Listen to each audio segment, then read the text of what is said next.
welcome back to the Good Leader Podcast. I'm with Eric Barrera. This is our part 3 of talking about the homeless crisis in California. Today we're going to talk about what Eric's plans are for the future of the business that he's looking to start. And then from there we could probably just get into our plans for also doing our running club. Yeah. So that's what we're going to talk about today. I don't know if you have anything else, Eric, you want to talk about? No, yeah, we did part 1, sobriety, part 2, the homeless crisis, and now part 3, the plans moving forward.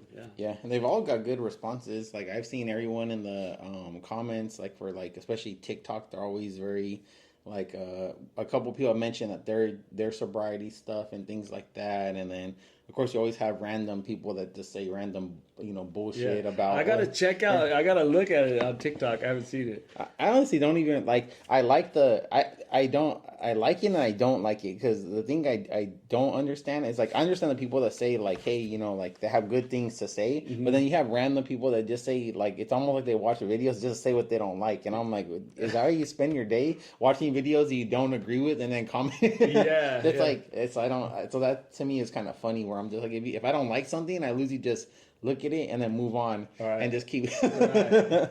But it's funny. Yeah, what were they? What were some of the like negative comments? It won't really.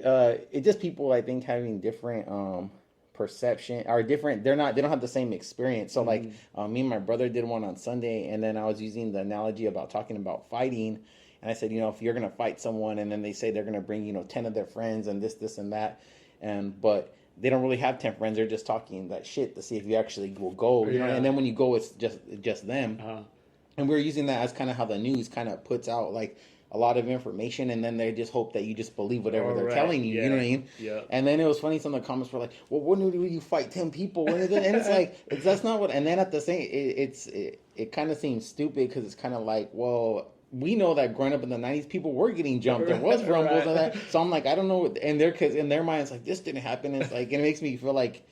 Either you're probably Gen Z who fucking you hit each other with your pillows in your bed in your bedroom, or you live somewhere where that didn't happen. But I was like, it was funny us doing the podcast today because then I said me and Eric both know that was something like it wasn't uncommon like you could get jumped or people were gonna be waiting for you. Right. So it wasn't like this. Oh wow, no one gets jumped. Like that happened all the time. Yeah, it happened all the time. So when people were like some of the comments, and then I think that one guy said that like what. What's gonna happen? You're gonna get you'll be crippled. It's like what? Like I'm like, what are you talking about? I'm like, obviously, either they didn't grow up fighting or I don't know. Like it's just like that. So some of the comics are funny in that way, where it's kind of you could tell they're telling you their perception of what they think it is, and you're like, it doesn't make sense to me because it's kind of where it's like when I watch videos, you're losing more looking for videos of where you kind of are.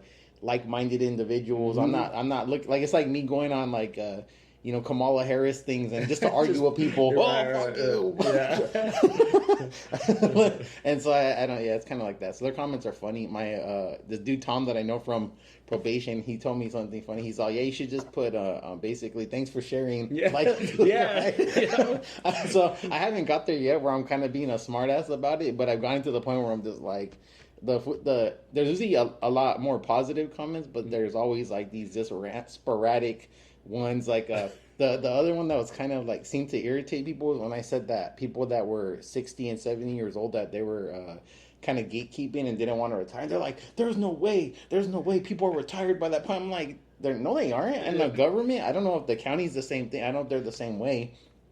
Yeah, I mean, people like I think after you have a certain amount of years in the county, they're just there, right? Yeah. And so when I said that, it's like it made all like I think it triggered all the. It was weird. The comments like, "Well, when you're my age," and I'm like, and I didn't argue with them, but I don't agree with that because it was the same thing in law enforcement. I would meet these old salty guys who would tell me, wait till you get to my age, you're gonna," and I'm like, no, it's more their attitude. It's just them trying to convince you, like when you get to their age, you're gonna have a bad attitude. And one of the guys I responded back of like, if that's not the case, look at the candidates right now. Biden's like has dementia practically, but he's there. Like he shouldn't have stepped down, but we're not like. So I was like, kind of not really. I could tell some people took it like as a personal like attack on them. Like, I'm not personally attacking you. I'm just telling you what I think. Right. This is my experience. So it's kind of funny in that way where it's like, like you're just like, okay, I literally am like, okay, so everyone takes everything literally. So me and you said, hey, if you say you can fly, you gotta believe it. And then people will be like, well, show me you can fly. Yeah. You can't really fly. Right. Dude, yeah, they get so. That's why I like the videos of like the people who are like, look, I'm not a doctor, I'm a dumbass. Don't take your advice from me, and then they go on with all this like good advice. Yeah. So that's kind of what I've noticed with that. It's kind of weird in that way, but yeah, most of it I would say 80 to 90% of it is positive, and then you just have these random outliers of just like people, and you're just like, bro, you probably go from like account to account, just I hate your shit. Yeah. I hate you. Yeah. But yeah, if we want to talk about I know we talked about the sobriety and the homeless crisis, and then I guess now is like what I used to tell people work, like what is your plan moving forward? Like, what's the solution that you think that you want to like start and implement, so that way it can kind of because now you know what the problem is. What do you think you could do better to fix it? Yeah. Well, what I really want to do is I'd like to own treatment centers all over the place, and so I really want to start with a sober living, and a lot of my close friends, they've got long-term sobriety, and I'm thinking, how can I help people who are new in sobriety get that long-term sobriety? And then I start thinking about all the things that we do together, and a lot of us, we go hit the gym together, we run marathons together, we go to meetings together, we speak on panels together, and so I'd like to start a sober living. So right now we're elite sobriety, elite recovery and performance, and so elite recovery to me means someone who has long-term sobriety. They're of service in their community, and also they're tapped into their physical and spiritual health, and so I'd like to create an environment. It's a sober living home, and the vibe there is like, these guys are taking their sobriety seriously. Their roommates are people who will encourage them. Let's go get a workout in. Let's go get a run in. And also, I have other friends that are really not. So, in a lot of our meetings, AA, NA, whatever anonymous meeting that you might find, they're not the most health conscious. We go to meetings, we have donuts, we smoke cigarettes, and so early in my recovery, I blew up to almost 300 pounds. Did you feel like you're replacing like one addiction with like another addiction? Totally. And the only reason I say that is because I had a friend, Doug. Yeah, we used to call him Doug Life, but Doug Life. He used to tell me like, I don't know if he ever told me he was an alcoholic. He just said he drank a lot when he was younger, and then he said that when he stopped drinking, then he became like almost to caffeine, and then he would vape a lot. And so I think he just kind of seemed like I don't remember me and him talked about it, how in depth we went to it, but I think he kind of said more like he had an addictive personality. So he stopped drinking, but he kind of replaced it with coffee, and then cigarettes he replaced with vaping, which was not as bad, but it was still not necessarily, good. Right. And he kind of told me he think that was just his personality. Cause like coffee, like he would like, if I'd go to his room, cause we went to the police academy together, when I'd go to his room and I would be like, he would like want coffee, and he would open a drawer and he had, 50 different roasts Right. and like different. What you want? So it was like, so I noticed it was almost like not extreme where he was like crazy about it, but it was like more than normal. Right, you know what I mean? right. More than normal. Yeah. Yeah. Dude, and that's exactly how like when we get sober, whatever it is that we get into, it's always more than normal. A lot of times we're just grateful to not be drinking and using, and so we settle with that. And okay, that's good enough. At least I'm not, I don't got a needle in my arm.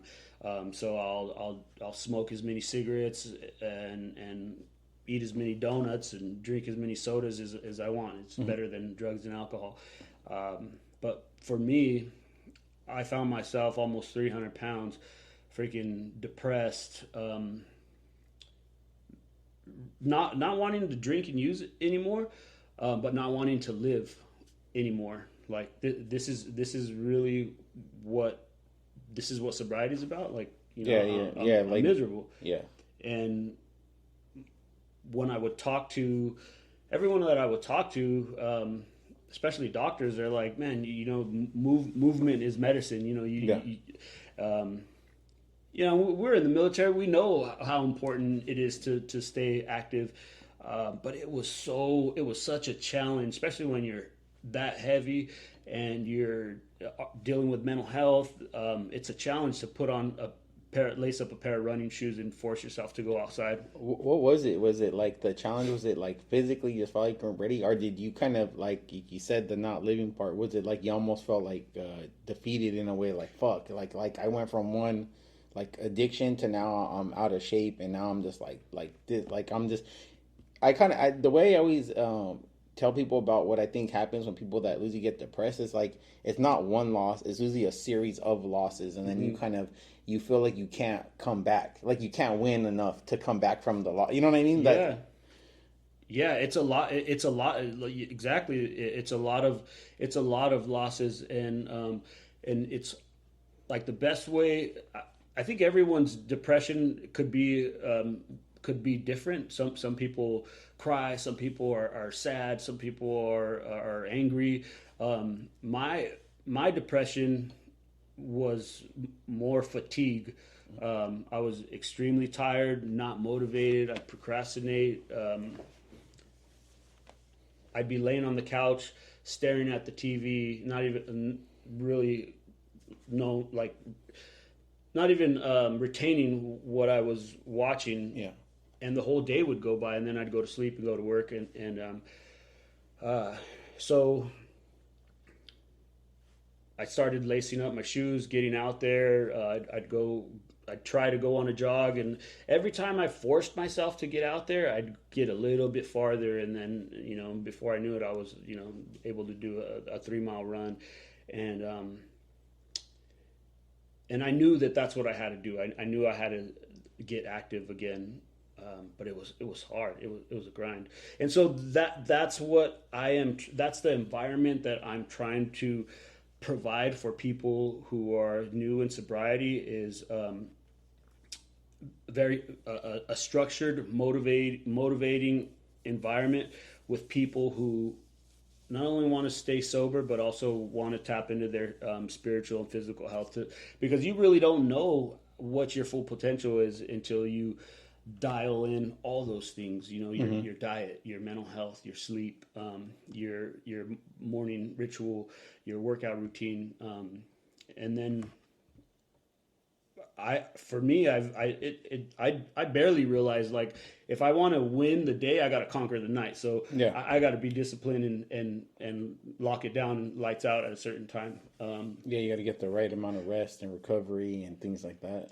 Yeah, and even when I would go to sleep at a certain time, I'd wake up so foggy headed, so depressed, and I didn't really know why. And then I did a sleep study, and come to find out I have sleep apnea. So when you're, when I'm struggling to breathe at night, and my brain isn't getting enough oxygen, that's how I wake up feeling like shit the next morning. Do you think so? It's like that combination. Do you think of like being like out of shape and you're like not getting good sleep, so you're waking up even more shitty, and then you're like not feeling good, so then you're like, oh, I want to go work out, but you're like not. Everything's kind of like compounding on top of each other. Yeah, yep. And so I finally, I addressed the sleep apnea. I got this CPAP machine, and it's kind of hit or miss whether you're.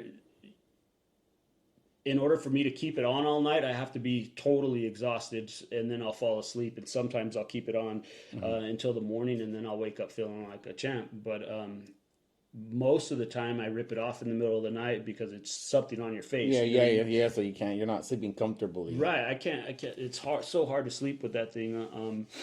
But I recently got a mouth guard, and that thing holds my jaw like kind of like my lower jaw out further than my top teeth, and so I can't snore. And so like last night I didn't put on my machine, but I put on my mouth guard, and my lady was like, "You weren't snoring or anything?" And I was like, "Yeah, I woke up feeling good." Oh, good. And so like I think all those life experiences really have helped me. When I'm talking to a newcomer or someone new in sobriety, to ask them those questions, like if you're dealing with trauma, are you seeing a therapist? Are you exploring any meds? Are you exercising? How's your sleep? Because you're talking from a authentic place. Like you're talking from actually being there. So when someone says like you don't understand, you're like, I do understand. Like you have a better. You can have empathy. You can see like how it is, but you're also telling them. I think what I know is people when you tell them like that, they think like, oh, you don't understand. Like that's never happened to you, and you're like, yeah, it has. But you know what I mean. But I think when you're down like that, you just don't see the big picture. You know what I mean? Yeah, you don't. And a lot of people are just like, suck it up. You gotta just suck it up. And in a lot of cases, you do. But also, in most cases, there's a lot more going on than just like, hey, I'm feeling depressed. I don't want to. Yeah, you usually have to kind of see what the source of the issue is. It's funny because you talked about all those things like the working out and all the stuff that kind of goes with it. Because even this Sunday, like I went to church and the guy was talking about that. He talked about the 5. It was like, I don't know if he called them pillars or whatever, but it was basically like he said it was like financial, physical, your relationships, intelligence, and spiritual. And he said that's usually the priority that people think they need to do it in. Like if I'm financially set, then I'm good, and then my physical health, right? And then if my relationships are good, and then I'm intelligent. But then it's the last is spiritual. But he's all really like your spiritual should be first, because if you don't believe in something, all that other stuff, it's hard to like what you know what I mean. It's hard to really like what's actually driving you to. And that I was gonna ask you from some like because it kind of sounds like it like when you mentioned it like the faith thing is like, do you think people are more successful when they believe in something, or they just think I'm gonna go power through this on my own through my sheer willpower? I don't really see someone doing that. I can see them maybe doing it for a certain amount of time, but eventually, you know what I mean? It's like there's no atheist in a foxhole, right? And I feel like that's kind of what I think, at least from what I would think, like in my, I think that's what's always helped me is I've never saw myself as just like, oh, it's me just powering my way through life. You know what I mean? Yeah. Spirituality is so important. I mean, for me, as soon as I open my eyes, like the first thing I do is hit my knees, because if I don't believe in something, and I've told people this before, you don't believe in a higher power, go out to the ocean, like on a big wave day, and that's a power greater than yourself. It could be, if you don't believe in a higher power, that's all right. You could borrow mine, like just go through the motions, say the stupid prayers, whatever, and I've seen people that are like, all right, I just went through the motions just to prove you wrong or whatever, and their lives change. Yeah, because it's just what they say, what you think, and then what you say, and then what you hear. So even if they're thinking about if you're telling them, hey, if you want to get better, pray for it. So they're thinking about it, they're saying it, they're hearing it, even if they don't really mean to or want to. It starts influencing them, because now it's something positive coming out of there. And I think it's like a dam. I honestly think it's like a dam. People are holding all these things inside, and it just slowly starts breaking them down, but not in a bad way, but in like a good way, to kind of like, hey, to like let all this kind of, like you said, I probably, regret. I wish I made a better decisions. I think I would, I don't feel, proud of myself or something right now. But then having to say, I need to let all that stuff go in order to like redemption. You know what I mean? Absolutely. Yeah, it definitely breaks. It breaks you down. It breaks that old you down, that old negative you, and starts letting in more positivity. And so I'm hoping with elite recovery and performance that newcomers will be surrounded by other men, other women, other people who have also gone through this process and have found how important spiritual and physical health is in their sobriety. And nobody has to be like an athlete. They don't have to be, everyone starts somewhere. And I think I used to tell people, you don't even have to finish the run with us. Just start with us, just so you could feel the vibe. We'll all take off at the same time. You'll meet a lot of people, and then whatever you decide, if you want to run a half a mile or if you want to run 8 miles with us, Yeah, feel the energy of the people running. That was funny, because that's what I was kind of talking about earlier with when I said the whole fighting thing, and I could tell people were like, oh, that's not. I can't even relate. Like, I can understand what they're saying, but I can't relate to those people that think like that. I'm like, I say, if you always are overcome about the odds of something, and like, oh, this is gonna, like, it's gonna be hard. Like, yeah, it's gonna suck, but once you do it, whether you are able to finish it or not, at least you tried. You know what I mean? At least you're attempting it, and then eventually the goal is to finish it. So and I think that kind of instills pride in you, because when you you accomplish it, then you actually feel like, damn, I did something. I did something. That's like honestly one of the biggest things I saw in the military that I feel like they took in away, and that's why the military is suffering so much. Is like, shit used to be hard, so you would feel pride when you accomplish something. Yeah. But now they've made it where it's like all like everybody gets it. It's a participation. Everyone, and I think that took away that feeling of pride, because I've had people in the military tell me that that's what they felt, was like they thought it was going to be harder. They thought they were going to push more to their limits, because I know every time that I was pushed to my limits, I felt like it made me like a different person. Like, you like to see what it feels to be like on empty, and then still go farther, and then that helps you kind of like, I don't know. It's like I don't know how to. It's like you're literally like leveling yourself up internally. Like, I'm pushing myself to where I have nothing, and maybe in a little farther. And now the next time you face that thing, you feel more confident. You have more purpose, and you're driven. I think it keeps making you keep pushing yourself over to that test. I think that's what's his name, David Goggins, is pretty much always talking about. Like, you're constantly just breaking yourself down, breaking, and then you come back stronger. You know what I mean? And that dude's at a point where he could be by himself and keep pushing himself past those limits.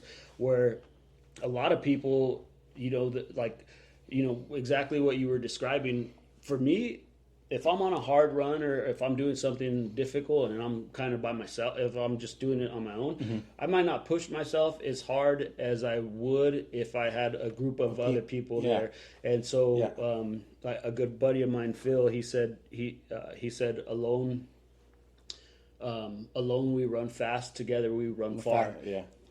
And so that's like, I don't know, There's a guy that says it too. Like, I can't remember how he said it, but I think it's an old proverb too. It's like because I saw a guy where I think it was I only remember the workout version of kind of how he said it, but it was basically like, it's one thing when you fail yourself, it's another thing when you fail your friends. You know what I mean? It's kind of like the group is you know what I mean? So I think it's. Because that feeling, like, when you're, especially like when you're a guy and everyone's running, and if you're falling out of it, your fucking pride's gonna be hurt. Like, I'm all like, oh, I fucking suck. And then you're either gonna like take that and then say, you know what, I need to start running more to become better, or are you gonna like go home and oh, I'm never gonna run again. I'm never gonna let myself be embarrassed, and then you just stay weak. You know what I mean? Absolutely, man. There's, thank God that's always been my fear. In the military, after the military, is falling out on a run. And thank God I haven't experienced that, but I've experienced falling out on other things in life, and yeah, you're right. It's a shitty feeling. No, I talked about it before, but yeah, that's how I started. That's how I started getting into working out, because the first time I went on a run, I remember getting to Fort Benning. They broke us into like our running groups or whatever. I think they had us do the 2 miles or 2 mile, like the PT test, and depending on your score, then they put you in your running group. And then so I was in the running group, and the first time we went on a run, I do remember falling out of the run. I just remember like the drill sergeant talked to me in this kind of like disappointed kind of like tone. And then I remember going, like, I literally remember it today, like it was that like yesterday, basically going to the the barracks or where the beds are at, and then telling myself like I'm not gonna fall out of any run ever again. And then I never did. Yeah. The military, law enforcement, I fucking refused. Like once I made that like kind of commitment to myself, but it kind of took that moment to be like, like I don't want this to happen again. And then it made me run faster. It made me like try harder. And it's like I kind of felt like I was like, I got to prove it, not really to anyone else. It was like to myself. I got to prove this to myself that I could do this. For sure, man. So we do this. I run with this group called the Skid Row Running Club. Down in LA, and we do this. It's an ultra marathon, and it's from Canoga Park to Long Beach. It's like 54 miles. Jesus Christ! And so my very first time doing that run, I pulled the plug at mile 37, and it was that feeling like I was like, whatever. I don't care. I wasn't passionate about it. I was just like, I had all these reasons why, like I really didn't want to do this. I wasn't feeling passionate about it. Like I just did it just to see what it was like. And so I'm good with 37 miles. And the rest of that year, dude, I remember waking up in the middle of the night. Yeah, I would wake up in the middle of the night shaking my head. 37 miles. That's all you do. Because I think in the after,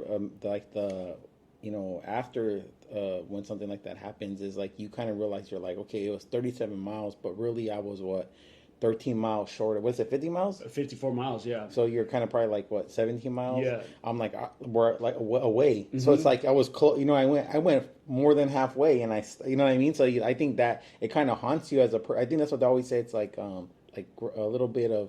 People always say I don't regret things, but there is things that you're like if I would have just pushed myself a little more, I could have made it through that, and then who knows like what that would have like actually done for me. You know what I mean? Yeah, and this is like that old saying. I think it was a Martin Luther King quote. He was like, he said something along the lines like, "It doesn't matter if you walk or if you crawl, as long as you keep moving forward." Yeah. And that's, I could have done that. I could have just not pulled the plug and started walking. But the next, that bothered me so much that the next year that race came around, I was like, you know what, my race doesn't start until mile 37. And so I pushed through all that. And when I got to 37, I was like, all right, now it's time. Yeah, because it was that mental, like I think it's like right there, it's that commitment you already made to yourself. Yeah, I can imagine it probably motivated you right there at that point. Like, fuck this. Like, yeah. Like I'm being haunted for another year about this. Yeah, and I'm sure there's people who do ultras that are 100, 200 miles that are probably like 54 miles. It's not, it's probably not a lot to some, but for me in that chapter of my life, that was the longest run I had. That is a lot. I think that's why they always if you look at, I think, MMA or boxing, I always say that because not really team sports, because I feel like team sports you can kind of like rely off each other. But I think like when you see people where they're undefeated, I don't really think that shows that they have necessarily the heart of a champion until they've actually kind of, I think, either took in a loss or had a really hard fight, because then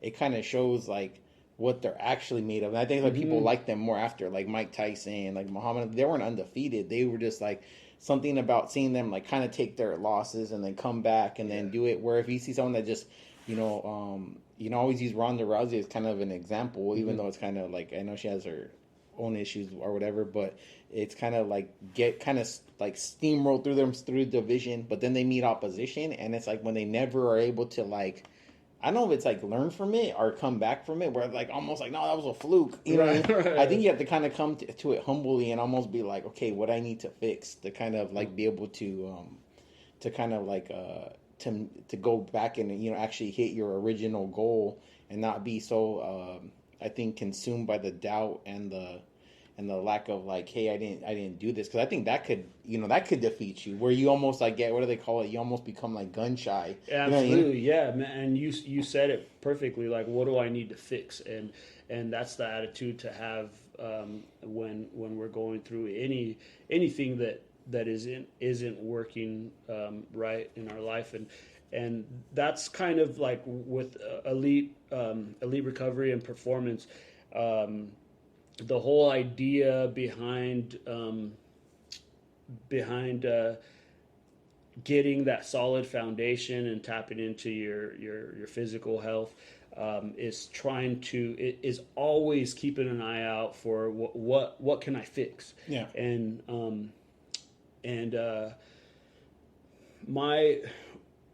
so it was later in sobriety that I found out about service work, like doing it's called hospitals and institutions, where we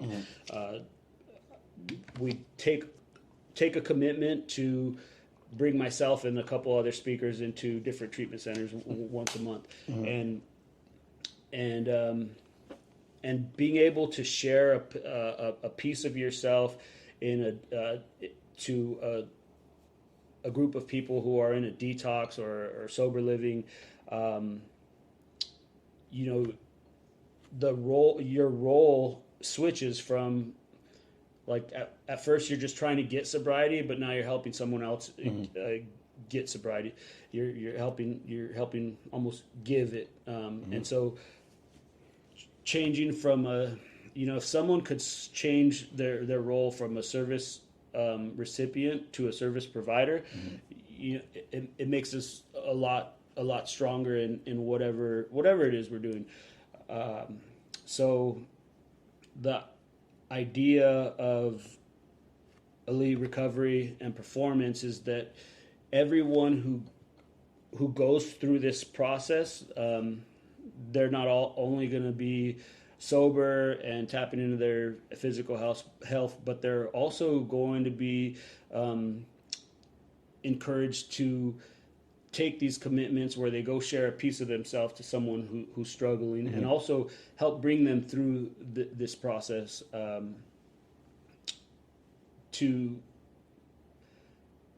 It's important to create sponsors, to create other leaders. Yeah, because you gotta like, and by ultimately them kind of helping other people, they're helping themselves, and it probably reminds them like, hey, I mean, it's probably twofold. It's probably like I'm pretty sure seeing someone else going through it, you're like, damn, this is what I was going through. So it probably is a constant reminder of like, hey, I could be fucked up in a way. And then it's also helping, spread that positive message, is making you feel, like you said, like accomplished and kind of, you know what I mean? Yeah, you definitely feel stronger after doing something like that.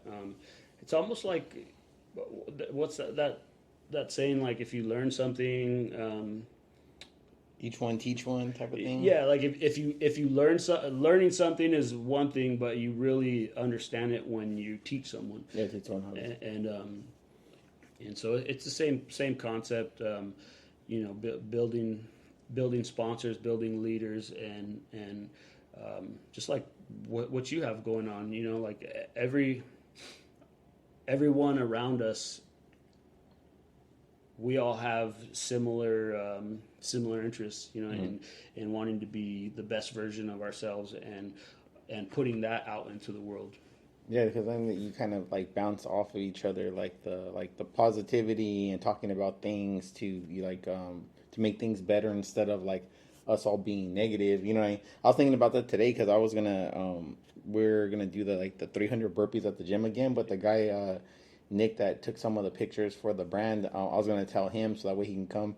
And I was thinking about which guys that had told me they wanted to do it. And I was like, yeah, all these guys are all doing something. Like the guy Duke, he was recovering from addiction, and he said the same thing. Actually, when I talked to him, it made me think about you because he actually mentioned the thing about faith because he said he thanks God every day that he's not like that anymore because he could have not been saved. That's the way he described it to me. It was like he basically said him not being an addict anymore made him very grateful, and he did the same thing. Like he's lost like 100 pounds, like 200 pounds now, works out all the time, and that's what he kind of when I was talking to him about you, then he kind of said that like you're almost like winning the lottery. Like, hey, like I could still be fucked up, what I mean, or dead, one or the other. So it's almost like you're living almost like a second life because you're like, I should be dead, or I should have made it, or I could not be given the chance to like redeem myself, and I could just be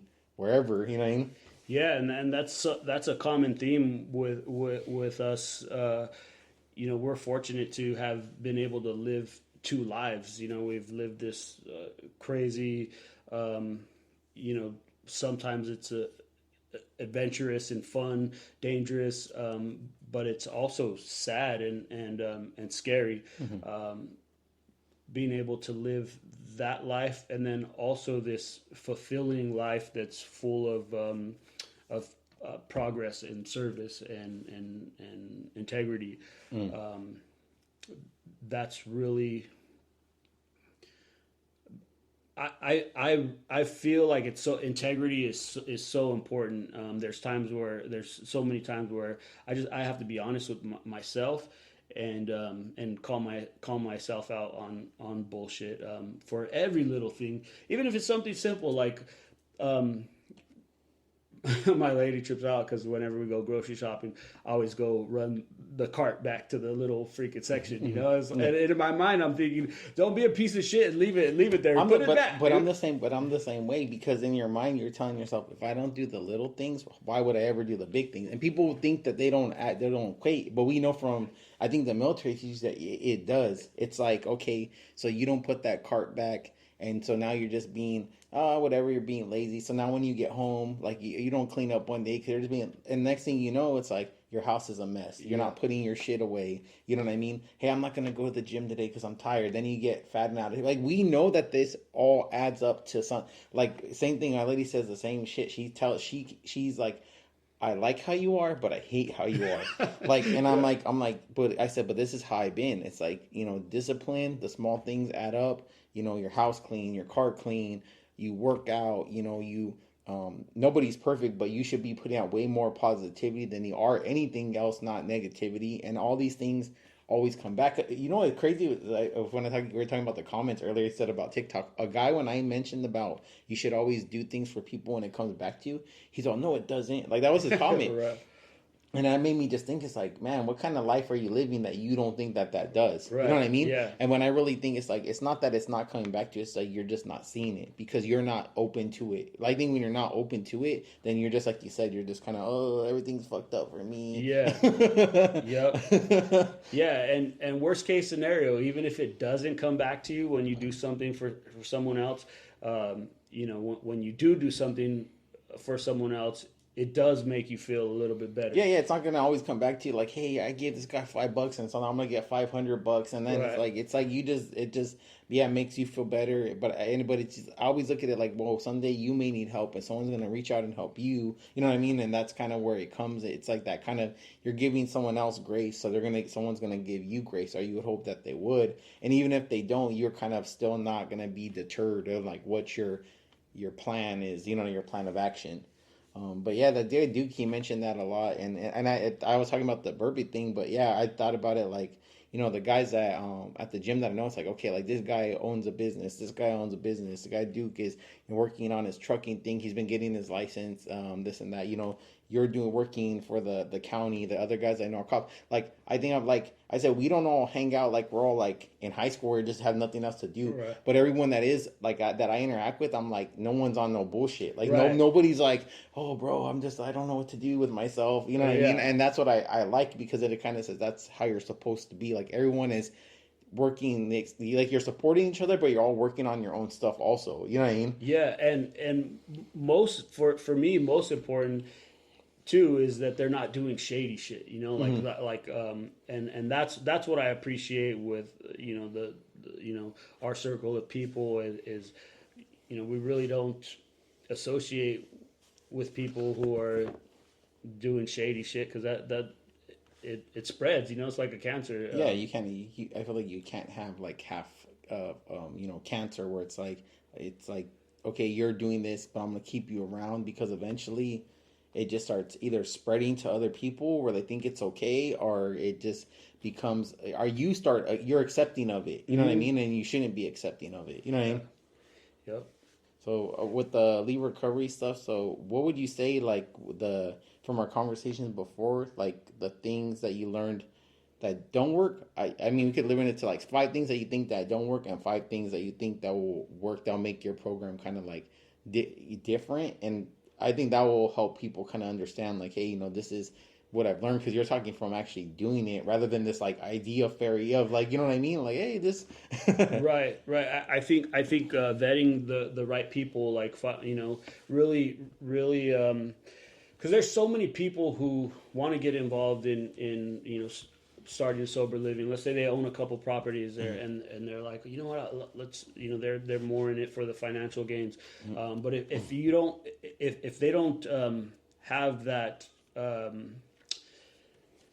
that passion where they're doing it because it's the right thing to do, and it provides a service that the world needs, and it's easy to get burned out. Like you have to put the people first, and so you have to find people who it's like when we went to the military. It's like. Your heart has to be in it. Yeah, you have to find people who want to be who want that title, and if they. It's not a business opportunity. It's an opportunity to help other people. It's not like, what can I get out of this? If you go into it, it's the same thing as law enforcement. When people go into it like that, eventually, it's like if you're just looking for what you can gain from it, like you're just in it for the wrong. Your heart's not in the right place. Yeah, absolutely. And we would do.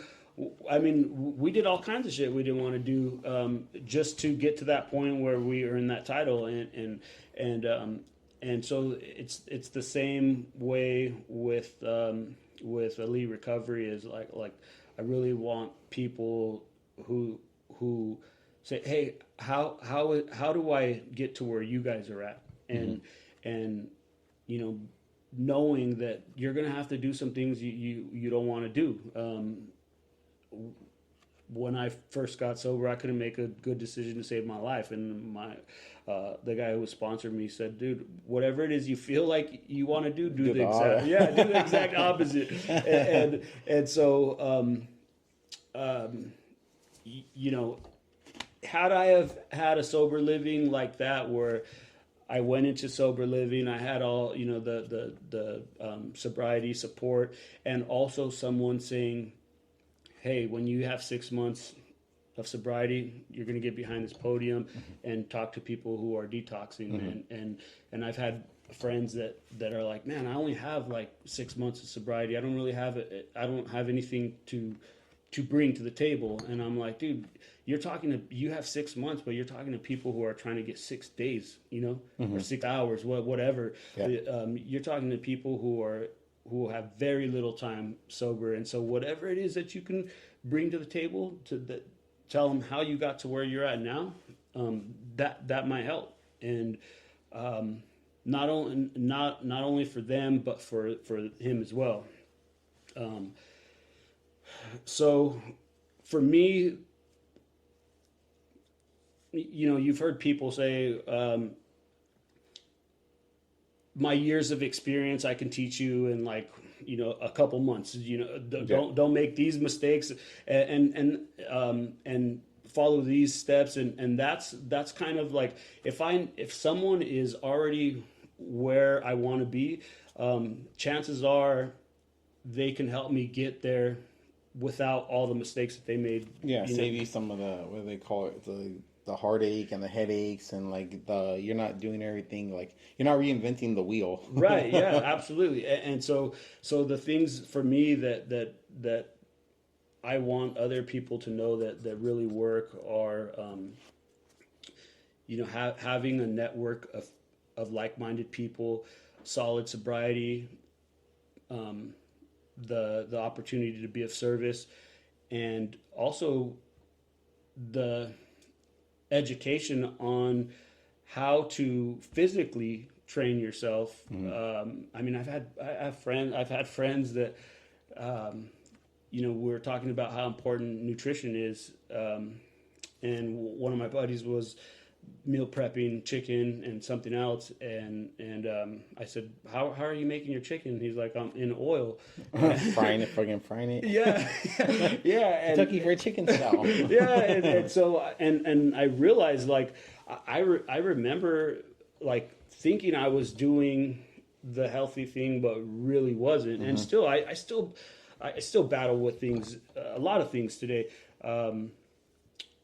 So, a lot of people don't understand nutrition, and my brother actually bring this up on Sunday, not the nutrition thing, but he just said, some men are those people where it's like they don't want to ask for help, or they don't want to say they don't know how to do something. So they'll be like, I know how to do it. I know how to work out. I know. And I mean, I know what you're saying. A lot of people are like that, where it's like, I know how to work out. I know how to eat right. Yeah. And they're like, okay, tell me then. Tell me what you would do. Oh, well, I would. Yeah. And I feel like I know a lot of these things, but I struggle with consistency and my addiction has transformed into other things, like food obsession. And that kind of, that's what I'm talking about. The guy Doug kind of said, like, that addictive personality where you can get super into things, like you're like, I'm really like, it gets replaced by other things, right? And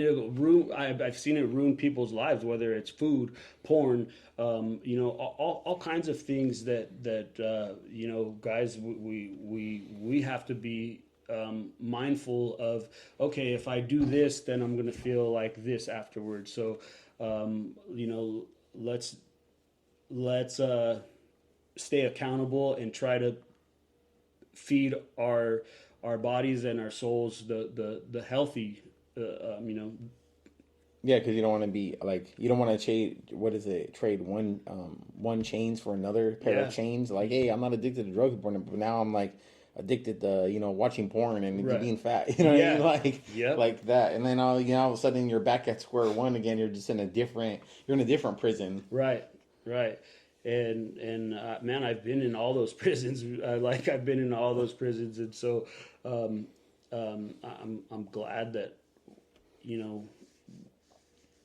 I feel like starting Elite Recovery and Performance, it's a safe place to be able to talk about all these things and what works and what doesn't work.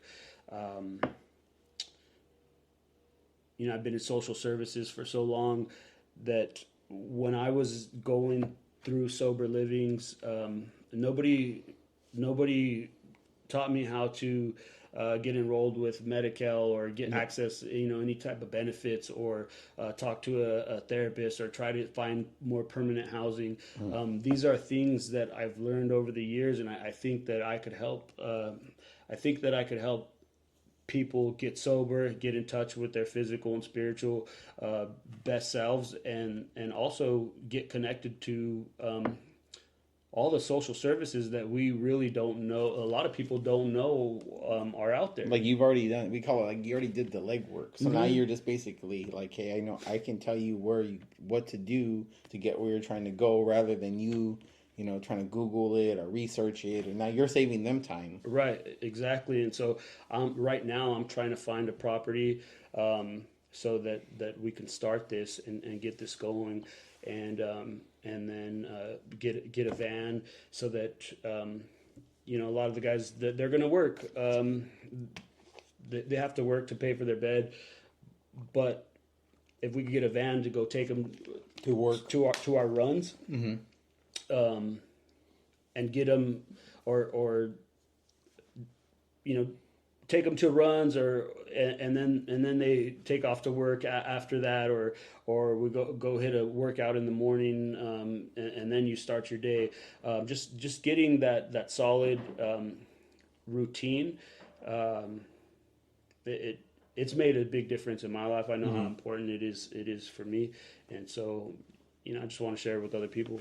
Are you interested in getting in like sponsors or people that they donate stuff or they help or they do stuff? Or yeah, I mean, if anyone, I feel like there's plenty of people that have a family member or a loved one that's struggling with addiction or alcoholism, and if they only had a place where they can go, where they're surrounded by other people who are leaving that type of a lifestyle and they're headed in a healthy direction, that might be exactly what that person needs.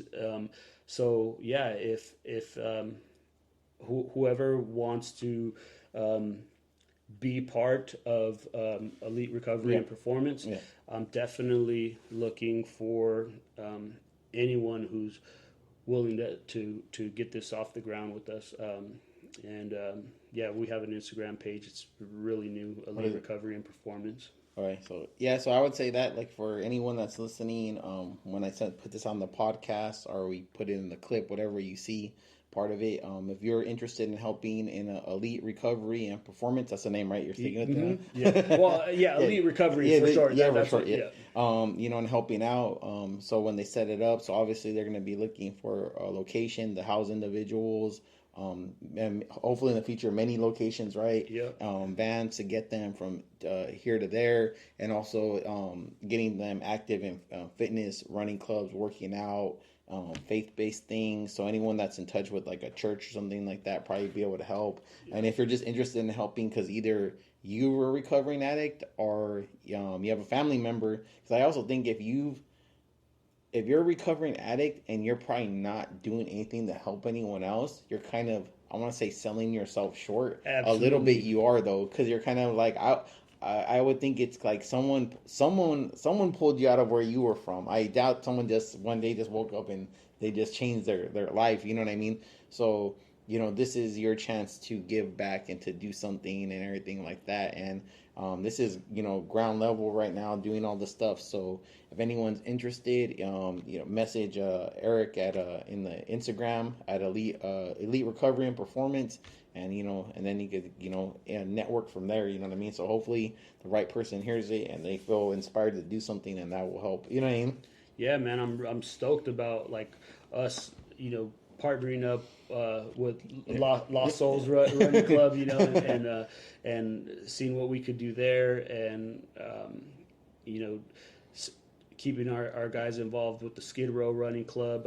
There's so many people in our running club. Not everyone is in recovery. There's people, like you said, that are just community members that want to get involved. Staying active. Yeah, there's teachers, law enforcement, social workers, people in the medical field, all kinds of different. They come from all walks of life, and so that's kind of what we're looking for. Also, you don't have to be any specific person to get involved. So I think what we'll do with the running club thing, like you said, maybe me and you will talk like offline. We'll figure out a date and then do maybe a little 2-mile run. I know I know a couple people have expressed interest to me about it, and they're always like, "Where do we sign up at, or how do we do it?" So I think we'll have to figure that out. Like if you want them to contact me or you or whatever, and then figure out, hey, we're gonna run from this time at this date to this location, and you know what I mean, and then go from there and something like that. And I was even thinking of basically, don't quote me on this, but basically kind of getting like where it's like, hey, you join the club, we'll give you a shirt or something like that. So we're all like kind of repping our, the club, and then getting more people involved in doing that. You know what I mean? I think that'd be a good. I don't know if like I said, I don't know if even myself, I don't know if we'll be able to do the 3-4 times a week kind of thing, just because I think because of work and other things. But I think at least, I think at least twice a month, you know what I mean? Something like that. And maybe getting involved in the bigger runs, like you said.